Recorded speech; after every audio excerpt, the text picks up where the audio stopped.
నమస్తే, నేను మీ Gopi. Welcome back to our channel. ఈరోజు మంది వచ్చేసరికి సీనియర్ జర్నలిస్ట్ మంది రామారావు గారు ఉన్నారు. సార్ నమస్తే. సార్ నమస్తే సార్, రాజ్ తరుణ్ లావణ్య ఇష్యూ అనేది రోజు రోజు పెద్దదవుతూ ఉంది. మరి కొద్ది కాలం క్రితం ఏమన్నారంటే 2 సార్లు అబార్షన్ చేయించారని చెప్పారు. మరలా ఈరోజేమో చిన్న బేబీ ఉంది, ఆమె దాచిపెట్టారని చెప్తున్నారు. అంటే ఈ వార్తలు అనేది రియలా, ఫేకా, లేకపోతే ఆమె అబద్ధం ఆడుతుందా, లేకపోతే రాజ్ తరుణ్ నుంచి ఇంకా ఏమన్నా కోరుకుంటుందా ఈ లావణ్య? సో మీ మాటలో. అయితే ఇక్కడ మనం ఒక్క మాటలో నిజం చెప్పాలంటే ఇది ఒక కుక్కుడు స్టోరీ. అంటే ఏంటి, వంటకం చేస్తున్నారు ఈ స్టోరీలో. కొన్ని ప్రధానమైనటువంటి అనుమానాలు ఏంటంటే, లావణ్యకి నిజంగా బిడ్డ ఉంటే ఆ బిడ్డని అడ్డం పెట్టి ఈ కథ అంతా నడిపించేది. ఇంతవరకు బిడ్డ ప్రసక్తి ఎందుకు రాలేదు? లావణ్య వలన కానీ తరుణ్ వలన కానీ ఆ బిడ్డ ప్రసక్తి ఎందుకు రాలేదు? ఒకటి. తర్వాత వీరిద్దరూ ఏదో సహజీవనం చేశారు, నీకు నాకు కుదరదు అనుకొని వెళ్ళిపోయినారు. వెళ్ళిపోయిన తర్వాత ఇక్కడ ఏంటంటే ఒక ఎవరో ఇంకొక ఎవరు సాహిద్ ఎవరు ఏదో ఉన్నదండి, మస్తాన్ సాయి ఎవరున్నారు కదా, వాళ్ళతో కూడా పెళ్ళి జరిగినట్టుగా చెప్పుకున్నారు. మస్తాన్ సాయి భార్య ఇందులో పసలేదు, వచ్చి చంపేస్తానని ఆవిడ బెదిరించింది. అక్కడితో మస్తాన్ సాయి కొంచెం వెనక్కి వెళ్ళిపోయినాడు. ఇది ఇప్పుడేమైందంటే దీనికి ఈ పోరాటం సాగిస్తూనే ఉంది. మధ్యలో శేఖర్ భాష అనే క్యారెక్టర్ కొత్తగా వచ్చింది. శేఖర్ భాష ఆయన ఈ ఛానల్స్లో కానీ వాటిలో కానీ వీటిలో కానీ మాట్లాడుతూ ఆల్మోస్ట్ లావణ్య పరువు అంతా తీసేశాడు. కొన్ని ఆధారాలతో లావణ్య తరుణ్ ఎలా మాట్లాడుకున్నారు, ఎన్ని బూతులు తిట్టుకున్నారు, ఎంత మేరకు వెళ్ళారని. ఇక రాజ్ తరుణ్ చెప్పేది ఏంటంటే, ఆ డ్రగ్స్ అంతా ఆవిడ వాడుకునేదండి, ఆవిడ ఫ్రెండ్స్ని తీసుకొచ్చేది, వాళ్ళు తాగేవారు, ఇద్దరి మధ్య కొట్లాట అయ్యేది. ఒక్కొక్కసారి చాలా దూరం వెళ్ళిపోయేది ఆ అమ్మాయి. వాళ్ళ ఫ్రెండ్స్ ముందే నన్ను ఎన్నోసార్లు అవమానం చేస్తుంటే నేను ఏదైనా సెలబ్రిటీని కదా, నా ముఖం ఎలా చూపించగలను? అందుకని బయటికి వెళ్ళిపోయాను నేను. నా పని ఏదో కొంచెం నాకు ఫాల్ డౌన్ అయిన మాట వాస్తవమే, కానీ బయట ఏదో పనులు చేసుకోవాలి కదా, కనుక నా ప్రయత్నాల్లో ఉన్నాను, నా షూటింగ్లో ఉన్నాను. సడన్గా మరి ఎందుకు ఈ విధంగా ఆవిడ నా మీద ప్లేట్ ఫిరాయిస్తుందో నాకు అర్థం కాదు. తర్వాత ఆవిడ దగ్గర ఉన్నాను, కరెక్టే, సహజీవనం చేశానని చెప్తున్నాను, పెళ్లి చేసుకోలేదు.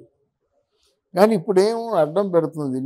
నా జీవితం ఇంకా ఆవిడెవరు మాల్యా ఉంది కదా, ఆ మాల్యా మల్హోత్రా అనేటువంటి ఆ అమ్మాయితో నాకు ఫ్రెండ్ అన్నమాట నిజమే, కానీ ఇంకొక కొలిక్కి రాలేదు. ఒకసారి దెబ్బతిన్నాను, రెండోసారి చూసుకొని వివాహం చేసుకుందాం అన్న ఆలోచనతో ఉన్నాను.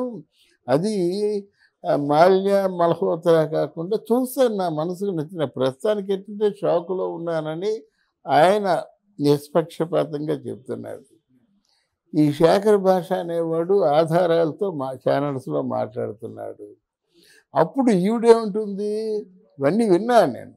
లావణ్యం ఉంటుంది, మీ ఇద్దరు మొగుడు పిల్లం కొట్టుకుంటాం, కొరుక్కుంటాం, నరుక్కుంటాం, తిట్టుకుంటాం, మధ్యలో మీరెవరంటుంది.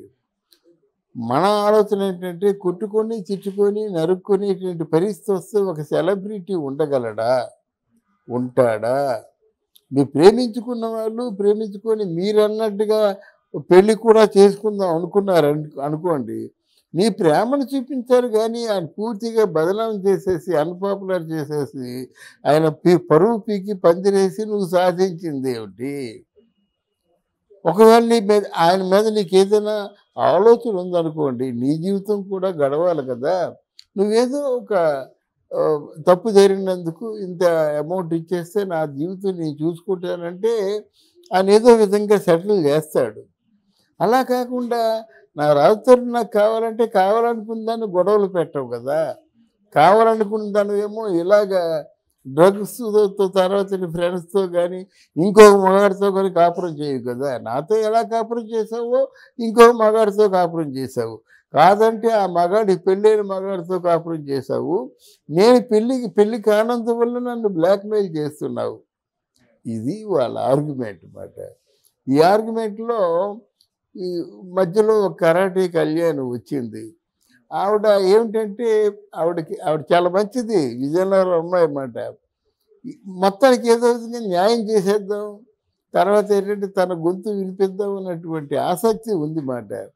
గొంతు వినిపించే ముందు వీళ్ళిద్దరి తాలూకు వాదనలు విని మనం కలగజేసుకోవచ్చో కలగజేసుకోకూడదో అని అనుకొని ఆవిడ కూడా సెలబ్రిటీ కదా, చేస్తే బాగుంటుంది. ఇందులో ఆవిడ చెప్పిన మాట మీద ఆధారపడి వాదించడానికే వస్తుంది కానీ ఆ ఉద్దేశం ఏంటో ఒక ఆడపిల్లకి అన్యాయం జరిగితే ఎలా బ్రతుకుతుంది అన్నది ఆవిడ వాదన. ఆవిడ యాంగిల్లో ఆవిడ కరెక్ట్ అయినప్పుడు కూడా అది మరి మరి ఎవరు ఈయనకి తరుణ్ రాజతరుణ్ దెబ్బతీస్తుంది కదా. ఇప్పుడు కూతురు పుట్టింది అనేది కొత్తగా వంటకం సాగించింది. ఎన్నోసార్లు అబార్షన్లు చేయించాడని చెప్పింది కానీ అబార్షన్లు అయితే నిజం కావచ్చు. కూతురు పుట్టిందనే మాట మాత్రం అసలు ఫస్ట్ ఎలిగేషన్ కూతురుతో చేయాలి. ఇప్పుడు రమారమ్మకు 1 మంత్ అయిపోతుంది. అలా కాకుండా కూతురునేమో అక్కడ అడ్డం పెట్టి ఈ ఎలిగేషన్ చేయడంలో ఆవిడ స్టాండ్ అవ్వద్దు. ఆ ఎలిగేషన్ స్టాండ్ అవ్వద్దు. రాత్రులు కూతురు ప్రసక్తి ఎత్తలేదు. ఈ లావణ్య మొదటి నుంచి కూడా వీళ్ళిద్దరి మధ్యన జరిగిన ఘర్షణనే ఫోకస్ చేస్తున్నారు కానీ పసిబిడ్డ అన్యాయం అయిపోతుందంటే మన తాలూకు ఆలోచన కూడా వేరుగా ఉంటుంది. అయితే ఆధారపూర్వకంగా పసిబిడ్డ ఉన్నట్టు రుజువు అయితే మన ఆలోచన కూడా వేరవుతుంది కదా. ముందు ఆ బిడ్డ మాట ఏమిటని అడుగుతాం మనం. మరి ఏదో నిరిగించడం కోసం చేసేటువంటి ఆలోచన తప్ప ఇంకో ఆలోచన కాదు. ఇంకేదో ఛానల్లో వాళ్ళు ఏదో రాజీ కుదురుద్దాం అనుకున్నారు. ఆ ఛానల్లోనే ఇద్దరు ఫోన్లో ఆవిడ ఇక్కడేమో రాజతరుణ్ ఇద్దరు కూడా ఫోన్లోనూ పోట్లాడుకున్నారు. నేను శేఖర్ భాషతో ఏదో ఆర్గ్యుమెంట్ ఉంది మాట. ఆవిడ వస్తామని చెప్పింది, రమ్మంటే లావణ్య రాలేదు. ఏంటి శేఖర్ భాషతో ఏం మాట్లాడతామండి, అదెవడు అసలు మధ్యలో రావడానికి అని చాలా గలభా జరిగింది. మధ్యలో శేఖర్ భాష బయటకు వచ్చేసాడు. బయటకు వచ్చి బయట సోఫాలో కూర్చుంటూ మాట్లాడాడు మాట. మళ్ళీ రెచ్చిపోయారు అన్నమాట. మా ఇష్టం మేము నరుక్కుంటాం నువ్వే అని గట్టిగా దబాయించింది మాట. నీ ఇష్టం నువ్వెవరు అన్నప్పుడు నాతో ఇన్ని మాటలు మాట్లాడకూడదు కదా. మొదటి మాటలోనే నేను ప్రశ్న వేసినప్పుడు కట్ చేయాలి. చాలా తెలివైనటువంటి ఆర్గ్యుమెంట్ జరిగింది మాట. ఇప్పుడు ఏంటంటే ఏం కోరుకుంటున్నావమ్మా, నువ్వేమైనా డబ్బులు కోరుకుంటున్నావా, లేదా ఆయన వచ్చి క్షమాపణ చెప్పడం కోరుకుంటున్నావా అనేసరికి ఆయన ఎందుకు వచ్చి క్షమాపణ చెప్తాడు, నువ్వే క్షమాపణ చెప్పాలి అని శేఖర్ భాష అడిగాడు.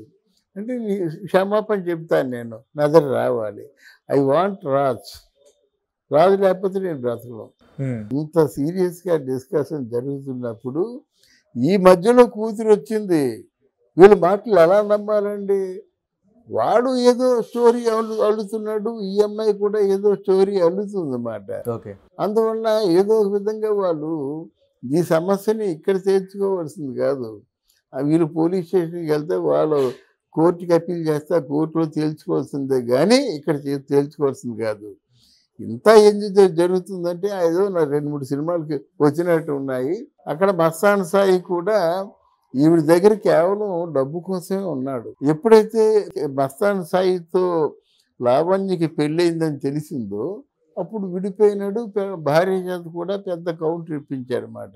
ఇప్పుడు ఎంటా చెడ్డ రేవడైపోయింది లావణ్య. అసలు మస్తాన్ అనేవాడు రాడు ఆవిడ జీవితంలోకి.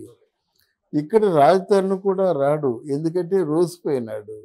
అయితే వాళ్ళు నెక్స్ట్ ఫర్దర్గా యాక్షన్ ఏమిటంటే కాంప్రమైజేషన్ ఒక యాక్షన్, జెంటిల్మెన్ అగ్రిమెంట్ ఒక యాక్షన్, లేదా పోలీస్ కంప్లైంట్ మీద ఫర్దర్గా ప్రొసీడ్ అవ్వడం రెండో మార్గం అన్నమాట. అంతేగాని ఇట్లాంటి పుక్కిటి పురాణాలతో అదేదో ఎలిగేషను